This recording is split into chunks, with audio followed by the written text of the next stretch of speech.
Assalamualaikum warahmatullahi wabarakatuh. Alhamdulillah wa kafa. Wassalatu wassalamu ala rasulillahi al-mustafa wa ala alihi wa sahbihi wa man ihtada. Amma ba'du. Pertama-tama mari kita panjatkan puji syukur kita kehadirat Allah yang telah memberikan kita nikmat. Di antaranya adalah nikmat iman, nikmat Islam, dan nikmat sehat walafiat, sehingga saya dapat hadir di kesempatan hari ini. Salawat teriring salam mari kita curahkan ke junjungan Nabi besar kita Muhammad sallallahu alaihi wasallam. Semoga kita selaku umatnya mendapatkan syafaat beliau di akhirat kelak. Amin. Pada kesempatan kali ini saya akan membawakan tema mengambil pelajaran dari kisah Nabi Yusuf alaihissalam. Hidup ini penuh dengan perjuangan, penuh dengan rintangan dan fase-fase yang kita jalani di dalam kehidupan yang sudah diatur oleh Sang Pencipta, pada hakikatnya akan menghantarkan kita ke kesempurnaan dan kepada kematangan kepribadian. Kita lihat Nabi Yusuf alaihissalam, Allah Jalla Jalaluhu mendidik dan menumbuhkan Nabi Yusuf alaihissalam di sebuah lingkungan yang dengannya telah menjadi seorang nabi. Nabi Yusuf alaihissalam dibuang, dan yang membuangnya adalah keluarga sendiri, saudara-saudaranya, kakak-kakaknya. Mereka berkonspirasi untuk menjauhkan Nabi Yusuf alaihissalam yang dimanja oleh ayahandanya, yaitu Nabi Ya'qub alaihissalam. Tapi Allah Jalla Jalaluhu memiliki hikmah yang sangat besar sekali.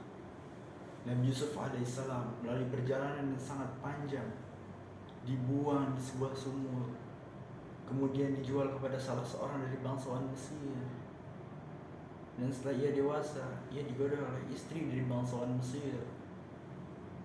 Setelah itu Nabi Yusuf alaihissalam dipenjara selama bertahun-tahun.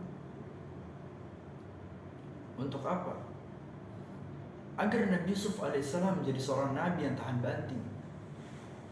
Bisa dibayangkan, kalau Nabi Yusuf alaihissalam bersama orang tuanya, diberi makanan yang enak, dimanjakan oleh orang tuanya, dan kita lihat anak yang dimanjakan oleh orang tuanya menjadi apa akhirnya?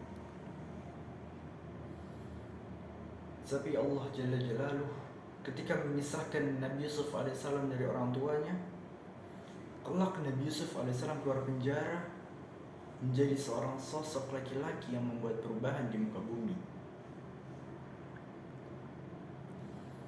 Dalam kondisi perjuangan Nabi Yusuf alaihissalam di dalam penjara, beliau tidak pernah berhenti berdoa kepada Allah Jalla Jalaluhu.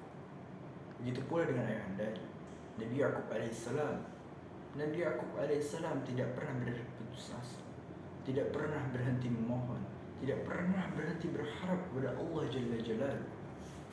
Bahkan tatkala adik Nabi Yusuf alaihissalam itu Bunyamin tidak dapat kembali, kemudian kakaknya yang tertua pun tidak dapat kembali, Nabi Ya'qub alaihissalam tetap optimis. Nabi Ya'qub alaihissalam berdoa kepada Allah Jalla Jalaluhu agar bihim jami'an, semuanya dikembalikan. Dan suatu saat tatkala janji Allah mengabulkan doa-doa hambanya yang salih, Nabi Ya'qub alaihissalam mencium bau Nabi Yusuf alaihissalam. Nabi Ya'qub alaihissalam berkata pada keluarganya, "Aku ini mencium bau Yusuf. Andai kata kalian tidak mendustakanku." Tapi keluarganya tetap berkata, "Engkau ini masih saja dalam kesesatanmu yang lama."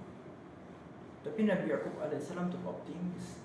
Dan betul, setelah itu Nabi Yusuf alaihissalam mengirimkan pakaiannya kepada Nabi Ya'qub alaihissalam. Dan setelah pakaian itu diusapkan ke wajah Nabi Ya'qub alaihissalam, fartadda basira, Nabi Ya'qub alaihissalam bisa melihat. Nabi Ya'qub alaihissalam dapat kembali melihat. Subhanallah, anak-anaknya pun langsung meminta maaf kepada Nabi Ya'qub alaihissalam, dan keluarganya pun begitu. Mereka langsung meminta maaf kepada Nabi Ya'qub alaihissalam.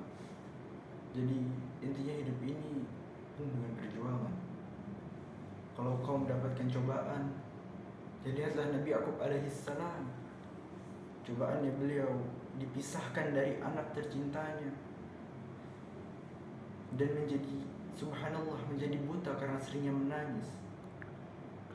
Dan Nabi Yusuf alaihissalam dibuat di sebuah sumur tatkala ia masih kecil, kemudian dijual kepada salah seorang dari bangsawan Mesir, dipenjara selama bertahun-tahun, dijauhkan dari orang tuanya.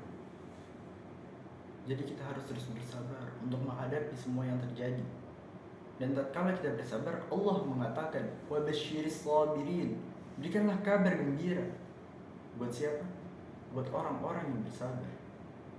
Alladzina idza asabatuhum musibah qalu inna lillahi wa inna ilaihi raji'un. Yang mereka kalau kena musibah, tertimpa petaka, langsung teringat sama Sang Pencipta. Mereka mengatakan inna lillah, kita ini milik Allah. Rumah kita apalagi, orang jiwa kita, tubuh kita ini milik Allah Jalla Jalaluhu.